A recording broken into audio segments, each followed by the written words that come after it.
জিলহজ মাসের চাঁদ যে ব্যক্তি দেখবে সে যেন তার নখ এবং তার চুল এগুলো যেন আর না কাটে। চাঁদ দেখে ফেলেছেন, কুরবানি করা পর্যন্ত এখন চুল আর নখ যেন সে না কাটে। যদি না কাটেন তাহলে কি হবে? আপনি একটা পূর্ণাঙ্গ কুরবানির নেকি পাবেন ইনশাআল্লাহ। আর একটা কুরবানির নেকি কি জানেন? কুরবানির পশুর গায়ে যতগুলো লোমকূপ আছে ততগুলো নেকি আপনার আমলনামায় যুক্ত হবে ইনশাআল্লাহ। এই জিলহজ মাসের প্রথম 10 দিন সম্পর্কে আল্লাহ পাক সূরা ফজরের মধ্যে শপথ করেছেন, ওয়াল ফাজরি, ফজরের কসম, ওয়া লায়ালিন আশর, এবং এই 10 রাতের কসম। এই 10 রাত বলতে এখানে জিলহজ মাসের এই 10 দিন এবং 10 রাতকে বোঝানো।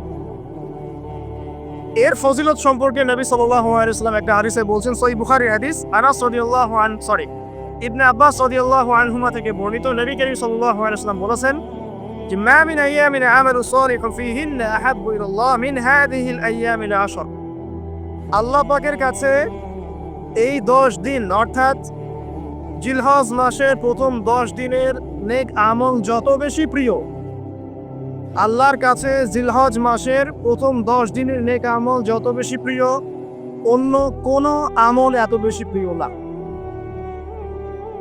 অন্য কোন আমল এটা বুঝতে গিয়ে সাহাবায়ে কেরাম প্রশ্ন করছেন, ক্বালু, তারা বলছেন, ইয়া রাসূলুল্লাহ, হে আল্লাহর রাসূল, বলুন সাল্লাল্লাহু আলাইহি ওয়াসাল্লাম, ওয়ালাল জিহাদু ফি সাবিলিল্লাহ, আল্লাহর পথের জিহাদও কি নয়? আমরা তো জানি ইসলামের সর্বোচ্চ চূড়া হচ্ছে আল্লাহর পথের জিহাদ। তো নবী সাল্লাল্লাহু আলাইহি ওয়াসাল্লাম বলছেন, ওয়ালাল জিহাদু ফি সাবিলিল্লাহ, আল্লাহর পথের জিহাদও নয়, আল্লাহর পথের জিহাদও নয়, ইল্লা, তবে ওই ব্যক্তির কথা ভিন্ন, রাজুলুন খরাজা বিনাফসিহি ওয়া মালিহি ফালাম ইয়ারজি মিন যালিকা বিশাই, কোন একজন ব্যক্তি যে তার জান এবং তার মাল নিয়ে আল্লাহর পথে বেরিয়ে গেছে, তারপরে কোনো কিছু নিয়ে সে ফিরে আসতে পারে নাই, মানে সে শহীদ হয়ে গেছে, এই ব্যক্তির কথা ভিন্ন। কিন্তু অন্য যে কোনো দিনের আমলের চাইতে এই 10 দিনের নেক আমল আল্লাহর কাছে সবচেয়ে বেশি প্রিয়। তাহলে আমরা বুঝতে পারলাম, আমরা যে 10 দিনে এখন বসবাস করছি, জিলহজ মাসের আজকে কয় তারিখ? 1 তারিখ। এই যে আল্লাহ পাক নিয়ামতের সাথে আমাদেরকে বাঁচিয়ে রেখেছেন, এই 10 দিন আমল করার সুযোগ দিয়েছেন, এই কৃতজ্ঞতা স্বীকার করে আমরা কিন্তু শেষ করতে পারবো না। পারবো না। প্রশ্ন হচ্ছে যে এই 10টা দিন আমরা কিভাবে কাজে লাগাতে পারি। আমি সেদিকেই যাবো ইনশাল্লাহ। তার আগে এই দিনগুলো সম্পর্কে আর কয়েকটা ফজিলতের হাদিস শুনিয়ে দিচ্ছি। তিরমিজি, ইবনে মাজাহ, মিশকাতের 128 পৃষ্ঠায় একটা হাদিস এসেছে, আবু হুরায়রা রাদিয়াল্লাহু আনহু থেকে বর্ণিত, নবী করিম সাল্লাল্লাহু আলাইহি ওয়াসাল্লাম বলেছেন যে দিনসমূহের মধ্যে এমন কোনো দিন নাই, আল্লাহর দিনগুলোর মধ্যে এমন কোনো দিন নাই যেদিন ইবাদত করা আল্লাহর কাছে জিলহজের 10 দিনের ইবাদতের চেয়ে বেশি প্রিয়। কথা বুঝতে পারছেন? এরপরে নবী সাল্লাল্লাহু আলাইহি ওয়াসাল্লাম বলছেন, ইয়াদিলু সিয়ামু কুল্লি সিয়ামিন মিনহা বিসিয়ামি সানাতিন, এই 10 দিনের একটা সিয়াম বা একটা রোজা 1 বছর রোজা রাখার সমান। এই 10 দিনের একটা রোজা 1 বছর রোজা রাখার সমান। ওয়া কিয়ামু কুল্লি লাইলাতিন ফিহা বিকিয়ামি লাইলাতিল কদর, এবং এই 10 রাতের এক রাতের কিয়াম লাইলাতুল কদরের কিয়ামের সমান। আমরা জানি লাইলাতুল কদর সম্পর্কে আল্লাহ পাক কি বলেছেন, লাইলাতুল কদরি খায়রুম মিন আলফি শাহর, 1000 মাসের ইবাদতের চেয়ে উত্তম। তাহলে আমরা বুঝতে পারছি যে এই 10 দিন 10 রাত কি আমল করতে হবে, এই হাদিসটা বলে দিচ্ছে, সিয়াম এবং কিয়াম। 10টা সিয়াম না পড়েন, অ্যাটলিস্ট 3টা সিয়াম পারা যাবে ইনশাআল্লাহ। পারা যাবে না? একটা সোমবার বাবুর সামনে আমরা, ওটা রাখা যাবে ইনশাআল্লাহ। একটা বৃহস্পতিবার পাবেন, সেটাও রাখা যাবে ইনশাআল্লাহ। আর আরাফার সিয়াম পাবেন ইনশাআল্লাহ। আরাফার সিয়াম রাখলে আগের 1 বছর, পরের 1 বছর, 2 বছরের গুনাহ মাফ হয়ে যাবে ইনশাআল্লাহ আযজা ওয়া জাল। আর কিয়াম সম্পর্কে আমি সামনে বলছি ইনশাআল্লাহ তাআলা। এরপরে বাইহাকির একটা বর্ণনা আছে, জিলহজ মাসের প্রথম দশকের রাতে, জিলহজ মাসের প্রথম দশকের রাতের প্রত্যেকটা নেক আমলকে 10 দিয়ে গুণ করা হয়, 10 গুণ বৃদ্ধি করা হয়। সুবহানাল্লাহ। আরো আছে বাইহাকি এবং ইসবাহানের বিশুদ্ধ সনদে হযরত আনাস বিন মালিক রাদিয়াল্লাহু আনহু থেকে বর্ণিত আছে, জিলহজ মাসের প্রথম দশকের প্রতিদিন 1000 দিনের সমান, মানে প্রতিদিনের আমল 1000 দিন আমলের সমান এবং আরাফার দিনের মর্যাদা 10,000 দিনের সমান। আরাফার দিন যে ব্যক্তি ইবাদত করবে ইনশাআল্লাহ তাআলা সে 10,000 দিন ইবাদতের নেকি পাবে ইনশাআল্লাহ আযজা ওয়া জাল্লা। তো প্রথম কি করতে হবে সেটা এই হাদিস থেকে বোঝা যাচ্ছে। হাদিসটা কি? উম্মে সালামা রাদিয়াল্লাহু আনহা থেকে বর্ণিত, নবী সাল্লাল্লাহু আলাইহি ওয়াসাল্লাম বলছেন যে জিলহজ মাসের চাঁদ যে ব্যক্তি দেখবে সে যেন তার নখ এবং তার চুল এগুলো যেন আর না কাটে। চাঁদ দেখে ফেলেছেন, কুরবানি করা পর্যন্ত এখন চুল আর নখ যেন সে না কাটে। যদি না কাটেন তাহলে কি হবে? আপনি একটা পূর্ণাঙ্গ কোরবানির নেকি পাবেন ইনশাআল্লাহ। আর একটা কোরবানির নেকি কি জানেন? কোরবানির পশুর গায়ে যতগুলো লোমকূপ আছে ততগুলো নেকি আপনার আমলনামায় যুক্ত হবে ইনশাআল্লাহ আযজা ওয়া জাল্লা। এগুলো হাদিস। এখন আমরা প্র্যাকটিক্যাল কিছু কথায় আসি যে কিভাবে আমরা এই 10টা দিনকে কাজে লাগাতে পারি। আমি সবার আগে দোয়া করছি আল্লাহ পাক যেন আমাকে সবার আগে এর উপর আমল করার তৌফিক দান করেন, আমার পরিবারকে তৌফিক দান করেন এবং অতঃপর আপনাদের সবাইকে যেন আল্লাহ পাক এই তৌফিক দান করেন, আমিন। 1 নাম্বার, যদিও কাজটা খুব ডিফিকাল্ট এবং এই যুগে এই জেনারেশনের জন্য কাজটা অনেক বেশি ডিফিকাল্ট, অলমোস্ট ইম্পসিবলের মতো, সেটা হচ্ছে এশার নামাজের পর ঘুমিয়ে যাও। তাই না ভাই?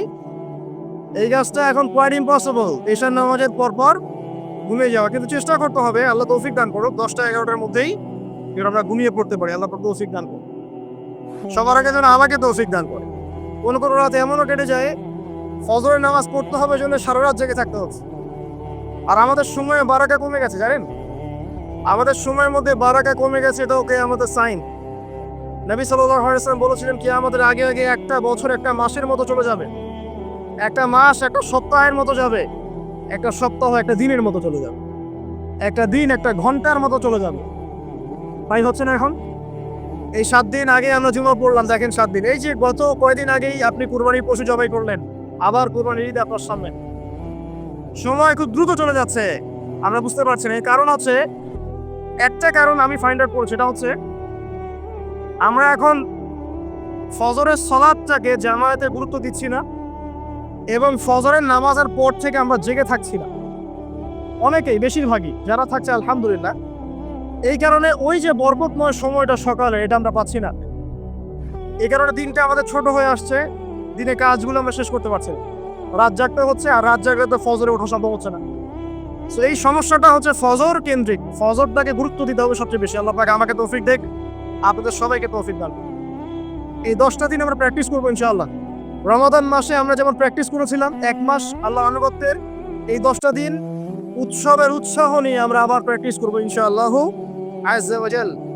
আর এই বিষয়গুলো বেশি বেশি প্রচার করবেন অনলাইনে, কারণ আমাদের জাতিটা, আমি জানি না সৌভাগ্য না দুর্ভাগ্য, আমরা খুব ইস্যু পাগল জাতি।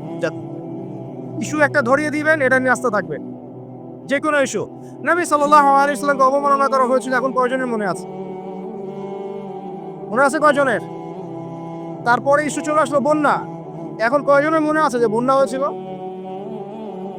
এখন আছে সেতু, এটা নিয়ে সবাই কথাবার্তা বলছে। এরপরে দেখবেন আরেকটা নতুন ইস্যু, সেতুর কথা মানুষ ভুলে যাবে। আমরা কেন জানি সাইকোলজিক্যালি এমন হয়ে গেছে, ইস্যু একটা ধরিয়ে দিলেই 5 দিন 7 দিন 10 দিন কথা বলতে থাকি, আবার ইস্যুও শেষ, কথা বলাও শেষ, মানুষ ভুলে যায়। তো এই কারণে মনে করিয়ে দেওয়ার স্বার্থে জিলহজের 10 দিনের ফজিলত আমাদের সবাইকে মনে করিয়ে দেওয়া লাগে, ঠিক আছে? অনলাইন অফলাইনে সবাই প্রচার করবেন।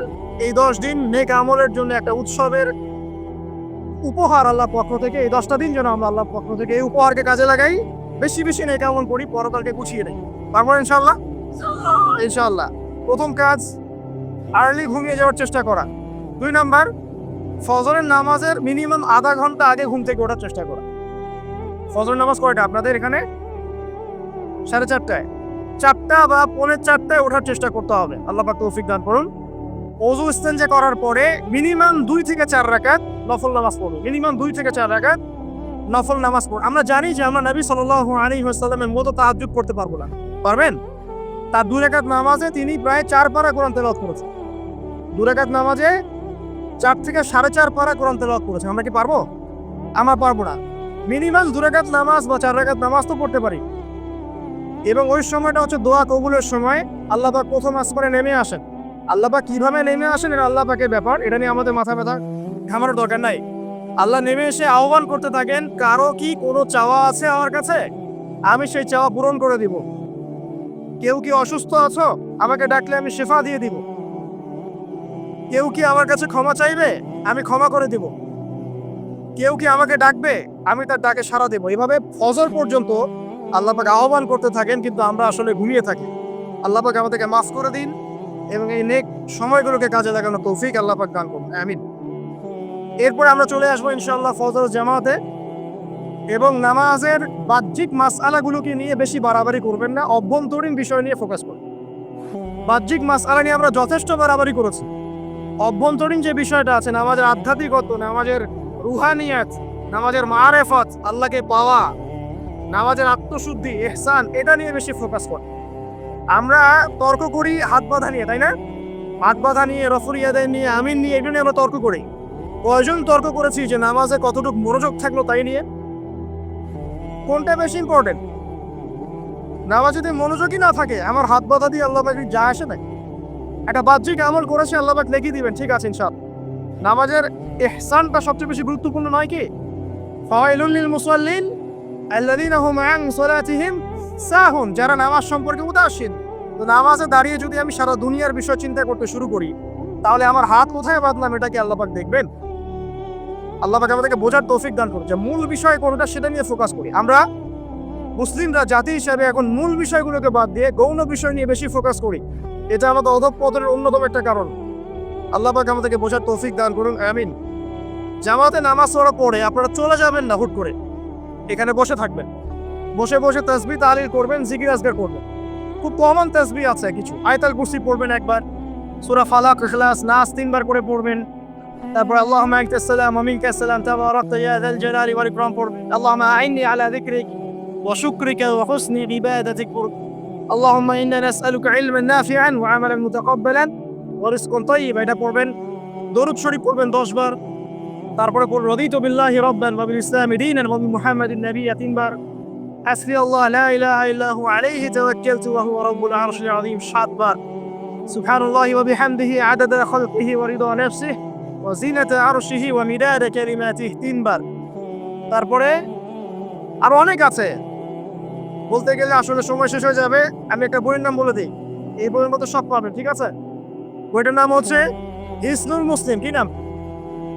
হিসনুল মুসলিম। অ্যাপসও আছে, পকেটে অ্যাপস রাখতে পারেন, পকেট সাইজ বই পাওয়া যায়, পকেটে রাখতে পারেন। নামাজের পরে খুলে খুলে পড়বেন। এগুলো করতে গিয়ে আপনাকে কেউ বাধা দিবে? এগুলো করলে কি আপনি সন্ত্রাসী হয়ে যাবেন, মৌলবাদী হয়ে যাবেন, জঙ্গি হয়ে যাবেন? এই আমলগুলো করবেন, ছাড়বেন না, ঠিক আছে? আমল ছাড়বেন না। আমল সেই জিন্দেগি বানতা হয়, একটা কথা আছে, আমল দিয়েই জীবন গঠিত হয়, জীবন গড়ে। আল্লাহ পাক তৌফিক এনায়েত করুন। আরেকটা কথা বলি, ফজর নামাজের পরে চেষ্টা করেন আধা ঘন্টা থেকে 1 ঘন্টা কোরআন তেলাওয়াত করার। পারা যাবে ভাই ইনশাআল্লাহ? আবার বলছি, প্রত্যেক হরফে 10 নেকি পাবেন ইনশাআল্লাহ। কোরআন তেলাওয়াত করলে, অর্থ না বুঝেও যদি তেলাওয়াত করেন, প্রত্যেক হরফে 10 নেকি পাবেন ইনশাআল্লাহ। কিন্তু অর্থ না বুঝলে কোরআনের হক আদায় হয় না। আবারও বলছি, আমি যা বলেছি সেটা বলতে আমি দ্বিধা করছি না। আমি বলছি কোরআন তেলাওয়াত করলে প্রত্যেক হরফে আপনি 10 নেকি করে পাবেন। বোঝেন আর নাই বোঝেন, তাফসির বোঝেন আর নাই বোঝেন, অর্থ বোঝেন আর নাই বোঝেন, প্রত্যেক হরফে কি পাবেন? 10 নেকি পাবেন। কিন্তু অর্থ না বুঝলে, অনুধাবন না করলে কোরআন নাজিলের মূল হক আদায় হবে না। কোরআন নাজিল হয়েছে তাদাব্বুরের জন্য, গবেষণার জন্য, কোরআন কেন্দ্রিক জীবন গড়ার জন্য। যদি অর্থ না বোঝেন কেমন করে জীবন করবে? আর যতটুকু বুঝবো আলহামদুলিল্লাহ, যেটা বুঝবো না ওলামায়ে কেরামের কাছে যাবো, জিজ্ঞাসা করবো, জেনে নিবো, সিম্পল। আমি তো আর সব বুঝবো, আমি তো সব বুঝতে পারবো না। যেটা বুঝবো না আলেমদের কাছে জিজ্ঞাসা করে নিব। কোরআন তেলাওয়াত করুন। এরপরে চলে আসেন, যদি পসিবল হয়, ফজরের পর জিকির আজকার করার পর তিলাওয়াত করলেন, এরপর চলে গেলেন, যাওয়ার আগে, মসজিদ থেকে যাওয়ার আগে আপনি অন্তত 2টা রাকাত এই ইশরাকের নামাজ পড়ুন। কিসের নামাজ? ইশরাক। নবীজি বলেছেন, কেউ যদি ফজরের নামাজ জামাতে পড়ে, তারপরে সালাম ফিরানোর পর ওই জায়গাতেই বসে থাকে এবং জিকির আজগার করতে থাকে। সুবহানাল্লাহ 100 বার পড়লো, আস্তাগফিরুল্লাহ 100 বার পড়লো, ঠিক আছে? লা ইলাহা ইল্লাল্লাহ ওয়াহদাহু লা শারীকা লাহু লাহুল মুলকু ওয়া লাহুল হামদু ওয়া হুয়া আলা কুল্লি শাইইন কাদির, এগুলো পড়লো। তারপরে ধরেন দরুদ শরীফ পড়লো ইত্যাদি।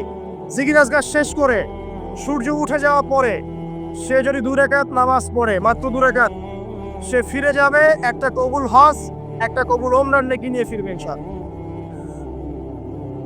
আরেকটা নামাজ আছে, যদি পসিবল হয় পড়তে পারেন, 8টা থেকে 10টার মধ্যে পড়ে ফেললে ভালো, এরপরে সূর্য উঠে যায়, সূর্য গরম হয়ে যায়।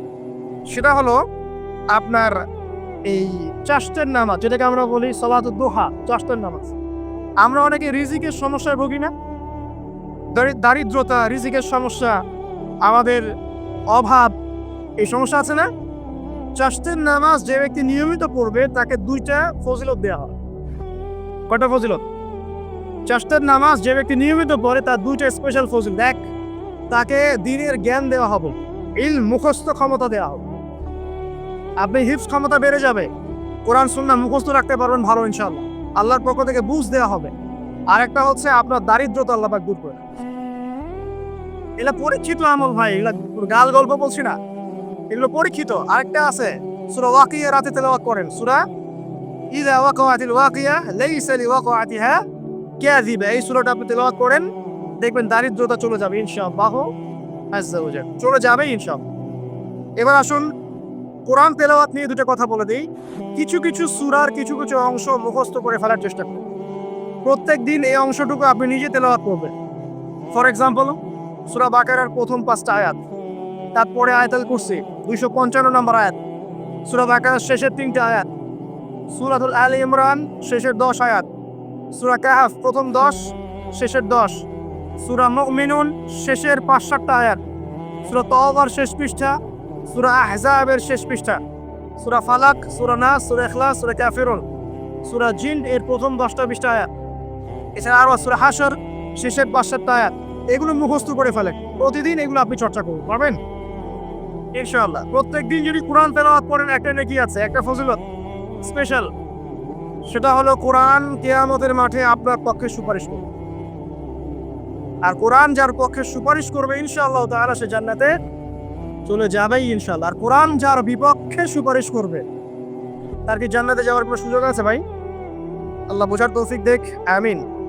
চাষতের পরে পেশা, এগুলো আমরা জামায়াতে আদায় করার চেষ্টা করবো ইনশাআল্লাহ আযজা। আল্লাহ পাক আমাদের সবাইকে তৌফিক দান করুন। আজকে জুমার নামাজে আমরা যেমন সবাই এসেছি, একইভাবে যেন আসর মাগরিব এসাতেও সবাই আসতে পারি, এই নিয়াত আমরা পাকাপোক্ত করি। যদি জামাত না পান, ঘুমিয়ে থাকেন বা ভুলে যান, যখনই ঘুম থেকে উঠবেন তখনই নামাজ, যখনই ঘুম থেকে উঠবেন তখনই নামাজ। যদি ভুলে যান, মনে হবে তখনই নামাজ।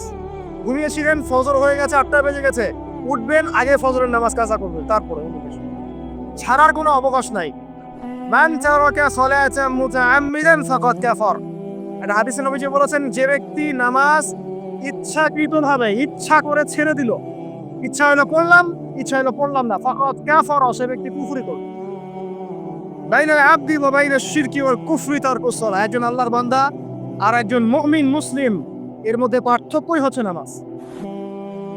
এমন হাদিস আছে যে প্রচন্ড রকম জালেম ফিরআউনের মতো শাসক সম্পর্কে সাহাবীরা জিজ্ঞাসা করেছিলেন, যদি এরকম জুলুম হয় ইয়া রাসূলুল্লাহ, আমরা কি করব? আমরা কি প্রতিহত করব না? নবীজি বলেছেন, ইল্লা মা সাল্লাও, না, যতক্ষণ তারা সালাত আদায় করে ততক্ষণ তাদের বিরুদ্ধে যেও না। তার মানে নামাজ নাই, ইসলামের খাতায় নাম নাই। অতএব নামাজ কাজা হয়ে গেল কাজা করবেন, ভুলে গেলেও নামাজ আদায়। যদি জামাত না পান বাসায় পড়বেন, যদি পসিবল হয় মসজিদে জামাত শেষ হয়ে গেছে বাসায় জামাত পড়ে পড়বেন, নামাজের কোনো মাফ আল্লাহ পাক তৌফিক দান করুন, আমিন। এরপরে আসেন, 2টা নামাজ আছে এটা আমরা পড়ি না, বা অনেকে পড়ে অনেকে অবহেলা করি, কিন্তু এটা বড় ফজিলত আছে, বলবো। বেলাল রাদিয়াল্লাহু আনহু নাম শুনেছেন? যখনই নবী সাল্লাল্লাহু আলাইহি ওয়াসাল্লাম জান্নাতে যেতেন, মানে জান্নাত আল্লাহ পাক তাকে দেখাতেন, তখনই তিনি তার বেলাল রাদিয়াল্লাহু আনহু পায়ের শব্দ শুনতে পারতেন। বেলাল রাদিয়াল্লাহু আনহুর পায়ের শব্দ তিনি শুনতে পারতেন। আর একজন যোগ্য নেতা যিনি, তিনি তার অনুসারীর পায়ের শব্দও চিনেন। কথা বুঝতে পারছেন? আচ্ছা, গলার ভয়েসও চিনেন। তো বেলাল রাদিয়াল্লাহু আনহুকে তিনি জিজ্ঞাসা করলেন, হে বেলাল, তুমি কি এমন আমল করো যার ফলশ্রুতিতে তুমি জান্নাতে আমার সামনে সামনে হাঁটছো? সুবহানাল্লাহ। কোন বেলাল? যিনি একজন কৃতদাস ছিলেন, নিগ্রো, কালো, দেখতে হয়তো আপনার মতো সুন্দর না, তাই না? আফ্রিকান মানুষ, যাকে ওই যে রোদের মধ্যে শুয়ে পিটানো হয়েছিল, হয়নি? সেই বেলাল রাদিয়াল্লাহু আনহু। সুবহানাল্লাহ। তখন তিনি বলছেন, ইয়া রাসূলুল্লাহ, আমি তো এমন কোনো আমল করি না, আপনারা যা করেন তাই করি, তবে যখনই আমার ওযু ছুটে যায়, ওযু ভেঙে যায়, আমি তখনই ওযু করি, আর সেই ওযু দিয়ে আমি 2 রাকাত নামাজ পড়ি। এই নামাজটাকে কি বলে? তাহিয়াতুল ওযু। এই তাহিয়াতুল ওযুটা আমরা আদায় করার চেষ্টা করবো, আল্লাহ পাক তৌফিক দান। আরেকটা আছে তাহিয়াতুল মসজিদ। দেখবেন অনেকেই মসজিদে আসি আমরা ধাপ করে বসে পড়ি, তাই না? আসলে কিন্তু মসজিদে এসে 2 রাকাত নামাজ পড়ে বসা সুন্নাত। মসজিদে একটা হক আছে, মসজিদে আসলেন, 2 রাকাত নামাজ পড়লেন, সংক্ষিপ্ত আকারে পড়লেন, পড়ে বসবেন, এটা করা উচিত। আল্লাহ পাক তৌফিক এনায়েত করুন, আমিন। এরপরে আসেন, এই 10 দিন কি করব আমরা? এগুলোর পাশাপাশি বেশি বেশি তাকবীর দিবেন। তাকবীর মানে আল্লাহু আকবার, আল্লাহু আকবার, লা ইলাহা ইল্লাল্লাহ, আল্লাহু আকবার, ওয়ালিল্লাহিল হামদ। সাহাবীদের মধ্যে আবু হুরায়রা রাদিয়াল্লাহু আনহু, আব্দুল্লাহ ইবনে আব্বাস, আব্দুল্লাহ বিন ওমর, এই বিখ্যাত সাহাবীরা যখন এই 10 দিনে উপস্থিত হতেন, তারা বাজারে গেলেও তারা বাজারে গিয়ে তাকবীর দিতেন জোরে জোরে। অন্য সবাই শুনে সবাই তাকবীর দিত, তাহলে সমস্বরে তাকবীর হতো। এই সুন্নাহটা চালু করা যেতে পারে। আল্লাহ পাক আমাদের সবাইকে তাকবীর দেওয়ার তৌফিক দান করুন, আমিন। এরপর এই 10 দিন আমরা বেশি বেশি যে কাজটা করার চেষ্টা করবো সেটা হলো তওবা। বেশি থেকে বেশি তওবা করার চেষ্টা করা উচিত। আর তওবা মানে শুধু আস্তাগফিরুল্লাহ ওয়া আতুবু ইলাইহি পড়া নয়। তওবার 2টো ভাগ আছে। কবিরা গুনার জন্য একরকম তওবা, আর সগীরা গুনাহ এমনি এমনি মাফ হয়ে যায়। সগীরা গুনার জন্য একটা সগীরা গুনাহ হয়েছে, আপনি একটা ভালো কাজ করলেন, আগের গুনাহ মাফ। একটা গুনাহ হয়েছে, আপনি ওযু করলেন, চোখের হাতের সব গুনাহ মাফ। একটা গুনাহ হয়েছে, আপনি সদকা করলেন, গুনাহ মাফ। মানে গুনাহ মাফের অনেক সুযোগ আছে, কিন্তু কবিরা গুনাহ মাফের শর্ত আছে। শর্ত কি? 1 নাম্বার, পাক্কা নিয়াত করা যে আর কোনোদিন এই কাজটা করবো না ইনশাআল্লাহ। 2 নাম্বার, ইচ্ছা করে ওই পাপে আর লিপ্ত না হওয়া। এবং 3 নাম্বার, নিজে এই পাপের জন্য কান্নাকাটি করা, অনুতপ্ত থাকা, তাহলে ইনশাআল্লাহ মাফ হয়ে যাবে। আরেকটা শর্ত আছে, যদি পাপটা অন্য কারোর সাথে সম্পৃক্ত হয়, যেমন ধরেন কারো টাকা মেরে দিয়েছেন, টাকা শোধ করেন নাই, যেটা আমাদের সমাজে ট্র্যাডিশন হয়ে গেছে এখন।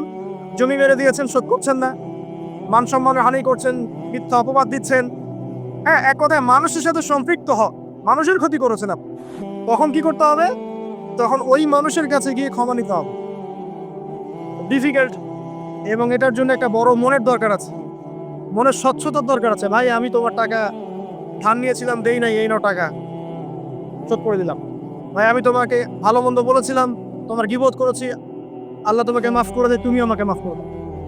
খুব ডিফিকাল্ট এগুলো করতে হলে বড় মন লাগবে। আর যদি এগুলো আমরা না করতে পারি, তাহলে সমস্যা আছে। কিয়ামতের মাঠে আল্লাহ পাক ধরবেন, এবং যারা হকগ্রস্ত এদেরকে দাঁড় করাবেন। কিয়ামতের মাঠে নিজের নেকি তাকে দিয়ে ঋণ শোধ করতে হবে, অথবা তার গুনাহ নিজের আমল নামে নিয়ে ঋণ শোধ করতে হবে। কোনটা বেটার বলেন? দুনিয়াতে ছোট হওয়া না পরকালে ছোট হওয়া? তাই আমরা সবাই সবার কাছে মাফ চেয়ে নেই, যে আল্লাহ পাক আমরা সবাইকে মাফ করে দেখ। যদি আমি আপনাকে কষ্ট দিই, আপনি আমাকে মাফ করে দেন। আপনি আমাকে কষ্ট দিয়ে থাকেন, আমি আপনাকে মাফ করে দিলাম। এই বিষয়ে চলে আসেন। আল্লাহ পাক তৌফিক দান করুন, আমিন। আর একটা তওবা করুন, আস্তাগফিরুল্লাহাল্লাযী লা ইলাহা ইল্লা হুয়াল হাইয়ুল কাইয়্যুম ওয়া আতুবু ইলাইহি, দিনে 70 বার বা 100 বার। দিনে 70 বার বা 100 বার। যদি না পারেন, অ্যাটলিস্ট এতটুকু বলবেন, আস্তাগফিরুল্লাহ ওয়া আতুবু ইলাইহি, আস্তাগফিরুল্লাহ ওয়া আতুবু ইলাইহি, 70 বার বা 100 বার। এরপরে আসেন, এই 10 দিনের অন্যতম একটা আমল হতে পারে সওম রাখা। যদি পারি এই 10টা দিন সওম রাখবো, যারা পারছি না মিনিমাম 3টা 4টা 5টা অ্যাটলিস্ট রাখবো। আর যারা সেটাও পারছি না, কমপক্ষে আরাফার দিনের সিয়ামটা যেন মিস না যায়, ঠিক আছে? আরাফার দিনের সওম যেন মিস না যায়। আল্লাহ পাক তৌফিক এনায়েত করুন সবাইকে, আমিন। আরাফার দিনের সওম বিগত 1 বছর, আগামী 1 বছরের গুনাহ মাফের কারণ হয়ে যাবে ইনশাআল্লাহ। যত গুনাহ আমরা করেছি 1 বছরে, আরাফার সওম রাখলে সমস্ত গুনাহ মাফ হয়ে যাবে। একটা হাদিসে পড়েছিলাম, ইবলিস আরাফার দিনে সবচাইতে বেশি অনুতপ্ত হয়, মানে হতাশায় ভোগে। একটু আগে বললাম না, ইবলিস আমাদের প্রতিবন্ধকতা, সে সবচেয়ে বেশি হতাশায় ভোগে আরাফার দিনে। আরাফার দিনে আল্লাহ পাক কাছাকাছি চলে আসেন, রহমত নাজিল হতে থাকে, সেটা দেখতে পারে। এবং আরাফার দিনে আল্লাহ পাক যত মানুষকে মাফ করে দেন এবং জাহান্নাম থেকে মুক্তি দেন তা অন্য কোনো দিনে করেন। অগণিত অসংখ্য মানুষকে আল্লাহ পাক আরাফার দিনে মাফ করে দিন ইনশাআল্লাহ। অতএব এই দিন সওম রাখতে হবে। কারা সওম রাখবে? যারা হজ করছে না তারা রাখবে, মানে আমরা যারা হজ করতে যেতে পারিনি এবার, তারা রাখবো ইনশাআল্লাহ তাআলা। এছাড়া বেশি বেশি সওম রাখার চেষ্টা করা উচিত এই 10 দিন। ফজিলত একটা হাদিস একটু আগে বলেছি, একটা সওম আপনার কি হবে?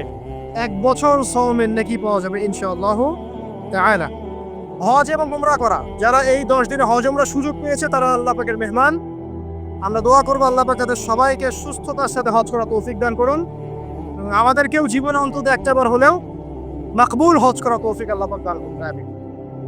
এবং একটা হাদিসে এসেছে, যে ব্যক্তি বিশুদ্ধভাবে হজ করতে পারে, মাকবুল হজ, মাবরুর হজ, সেই ব্যক্তি ওই দিনের মতো নিষ্পাপ হয়ে যাবে যেদিন তার মা তাকে প্রসব করেছিল। আর একটা কাজ আছে এই 10 দিনে, সেটা হলো ঈদ উল আজহা এবং কোরবানি।